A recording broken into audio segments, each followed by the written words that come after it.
I'm Raman Raj Shergill. Welcome back to my channel. Hello friends, welcome back to my channel. I am Raman Raj Shergill. आज मैं आया हूँ start with why book के साथ, जिसमें हम 5 principles and 14 principle plus $1 billion company के examples पढ़ेंगे जो ऑथर ने इस बुक में मेंशन करे हैं। स्टार्ट विद वाई बुक में ऑथर बताते हैं कि आपकी अपॉर्चुनिटी हमेशा वैसी नहीं होती जैसा आप सोच के स्टार्ट करते हैं। ओपनर से कहीं ज़्यादा आपको एक अच्छा फिनिशर होना चाहिए, जिसमें बस आपका वाई क्लियर होना चाहिए। सब स्टार्ट तो करते हैं पर फिर भी वो अटक कहाँ जाते हैं? क्या रिसोर्सिस की वजह से? नहीं, ऐसा होता तो राइट ब्रदर्स ही क्यों सबसे पहले पूरे वर्ल्ड में एरोप्लेन बनाने में सक्सेसफुल हो पाते। सैमुअल क्यों ने, जिनके पास रिसोर्सिस भी थे और गवर्नमेंट सपोर्ट भी था, तब भी वो फेल हुए हैं क्योंकि उनके पास कुछ प्रिंसिपल्स नहीं थे, जो स्टार्ट विद वाई बुक में हम जानेंगे। इस बुक को हम 5 मिनट में नहीं जान पाएंगे, इसलिए प्लीज मेरे साथ एंड तक जरूर बने रहे।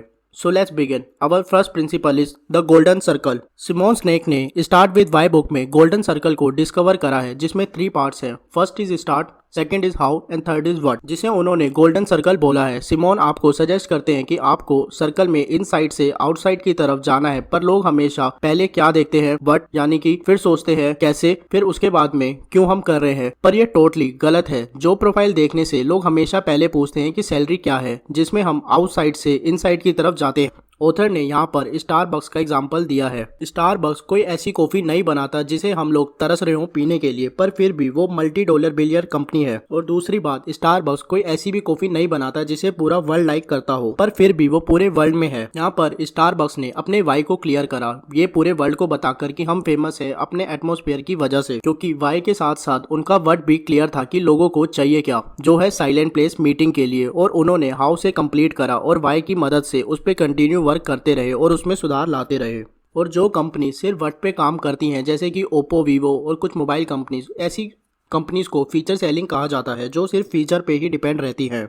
आज एप्पल कूड़ा भी निकालेगा तो लोग उसको भी लेने के लिए लाइन में खड़े रहेंगे, क्योंकि उनका वाई बहुत अच्छे से क्लियर है और उनकी ऑडियंस को पता है कि हाँ, हमें ये फोन क्यों चाहिए। चलिए फ्रेंड, जानते हैं अब हमारे सेकंड प्रिंसिपल को। This is not option, this is biology. Friend, जब बात हो रही है स्टार्ट विद वाई बुक की, तो हमें ये भी पता होना चाहिए कि हमें वाई से ही क्यों स्टार्ट करना चाहिए। ये भी एक बहुत बड़ा वाई है जो मेरे माइंड में था, क्योंकि फ्रेंड गोल्डन सर्कल में इनर से आउटर सर्कल की तरफ हमें फॉलो करना चाहिए, क्योंकि ये बायोलॉजी भी जाननी चाहिए हमें। फ्रेंड्स, हमें स्टार्ट विद वाई को वाई से स्टार्ट इसलिए करना चाहिए क्योंकि हमारे ब्रेन का जो आउटर सर्कल होता है उसे नियोकॉर्टेक्स कहा जाता है, जिसमें हम सारे रैंडम थॉट्स रखते हैं और उसी पार्ट से हम कैलकुलेशन भी करते हैं। माइंड के अंदर वाली साइड जिन 2 चीज़ों से बनती है उसे लिम्बिक ब्रेन कहा जाता है, जो calculation and figure and facts नहीं देखता, वो सिर्फ प्रॉफिट एंड लॉस देखता है, जिससे हमें डिसीजन लेने में इजी होता है। पर फ्रेंड्स, देखने वाली बात यह है कि जब कोई भी बात या फैक्ट्स एंड फिगर या कोई भी चीज आउटसाइड से इनसाइड कम्युनिकेट करता है, तब प्रॉफिट एंड लॉस पे डिसीजन मेकिंग नहीं हो पाती है। पर जब आप वाई से वट की तरफ कम्युनिकेट करेंगे, तब लिम्बिक ब्रेन पहले से एक्टिवेट होता है, जो एक्शन लेने के लिए इंस्पायर करता है हमारे ब्रेन को, जिसमें हम व्हाट एंड हाउ दोनों को ही सपोर्ट बना देते हैं और आपको उसी से related facts and figure show करते हैं।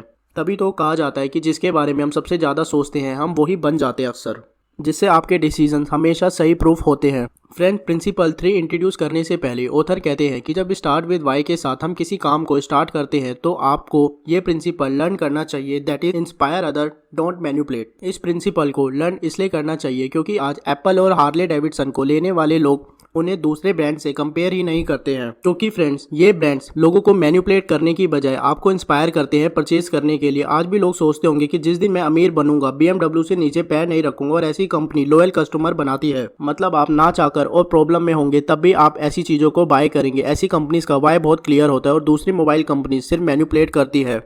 जैसे कि फीचर सेलिंग हमें कभी भी इंस्पायर ही नहीं करती है, हमेशा वो उस फ़ोन के लिए ही काम करेगी, पर जब उनका नेक्स्ट फ़ोन आएगा तो वो हमेशा हमें ब्लैंक दिखेगी। इसी प्रोसेस को इमरजेंसी ऑफ ट्रस्ट कहा गया है, जो हमारा नेक्स्ट प्रिंसिपल है, जिसमें ब्रांड्स ट्रस्ट बनाती हैं।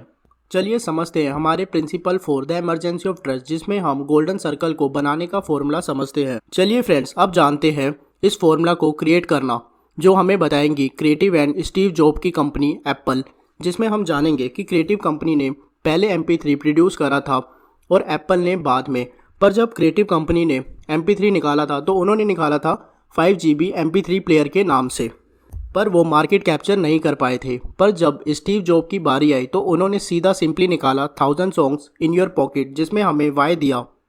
उन दिनों ट्रस्ट का किसी को भी नहीं पता था कि 5 GB में सॉन्ग्स किस लिए आते हैं, तो उन्होंने वाई को क्लियर करा ट्रस्ट बनाकर, एंड हाउ एंड व्हाट के साथ साथ इस प्रोसेस को कंप्लीट करा। इस टाइम पर सिमोन स्नेक आपसे क्वेश्चन पूछना चाहते हैं कि बताओ एक ट्रेंड में और आइडिया में क्या डिफरेंस है जो आपकी लाइफ पूरी तरह से बदल के रख देगा। आप चाहे तो वीडियो को पॉज करके इसका आंसर सोच सकते हैं, पर चलिए कोई नहीं, मैं आपको बताता हूँ इसका आंसर। एक आइडिया और ट्रेंड के बीच में सिर्फ ये फ़र्क है कि चीज़ों पे फोकस नहीं करना होता, आपको सिर्फ अपने स्ट्रॉन्ग पॉइंट पे फोकस करना होता है, जो एप्पल ने करा था। आई नो आपको ट्रेंड और आइडिया में फ़र्क नहीं समझ आया होगा। चलिए एप्पल के एग्जाम्पल से ही जानते हैं। जब एप्पल का कुछ भी प्रोडक्ट आता है तब वो अपने सारे कस्टमर पे फोकस नहीं करता है।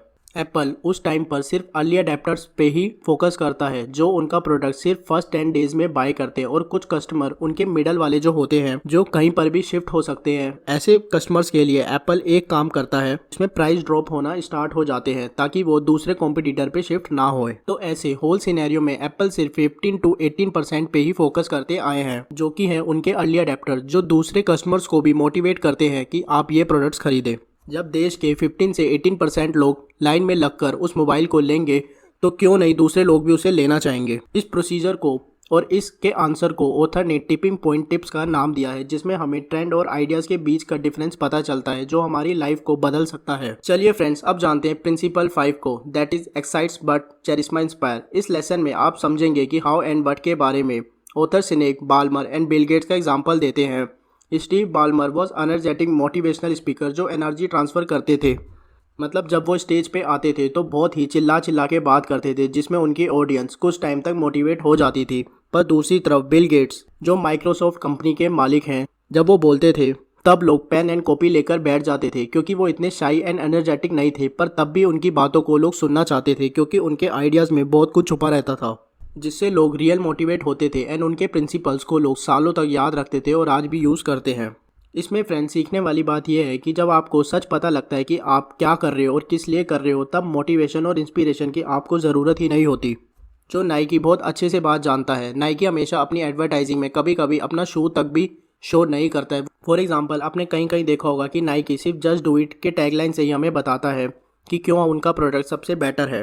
होप आपको नाइकी और Steve Ballmer and Bill Gates के एग्जाम्पल से पता चला होगा कि हाउ एंड बट को हमें कैसे यूज़ करना चाहिए और कैसे ये डिफाइन करते हैं अपने लाइव एग्जाम्पल से। इसलिए ही तो सैमुअल एरोप्लेन बनाने में अनसक्सेसफुल हुए और राइट ब्रदर्स सक्सेसफुल, क्योंकि उन्हें वाई के साथ साथ हाउ एंड बट सब कुछ बहुत अच्छे से क्लियर था। क्योंकि जब सैमुअल को पता लगा कि अब वो नंबर 1 नहीं रहे हैं जिन्होंने एयरप्लेन बना दिया है, तो इसलिए तभी उन्होंने सब कुछ क्विट कर दिया था, क्योंकि वो इन्वेंशन सिर्फ फेमस होने के लिए कर रहे थे। इसलिए सिमोन स्नेक आपको कहते हैं कि आपका वाई कभी भी स्प्लिट नहीं होना चाहिए, जो वॉक्सवैगन और वॉलमार्ट गलतियां करते हैं। आपको लेसन नंबर 14 ये बताता है कि आपको Apple, Harley Davidson and Mahatma Gandhi जैसे लीडर से ये सीखना चाहिए कि हमारा कंपटीशन खुद से है, ना कि औरों से। तभी आप सेल्फ लव एंड हीलिंग की तरफ बढ़ेंगे। होप फ्रेंड्स आपको अपनी कोर वैल्यूज रिफ्लेक्ट होती हुई दिखी हो। थैंक्स मुझे सुनने के लिए। अगर आपको ये वीडियो पसंद आती है तो दूसरों के साथ शेयर करें। Thank you, have a nice day.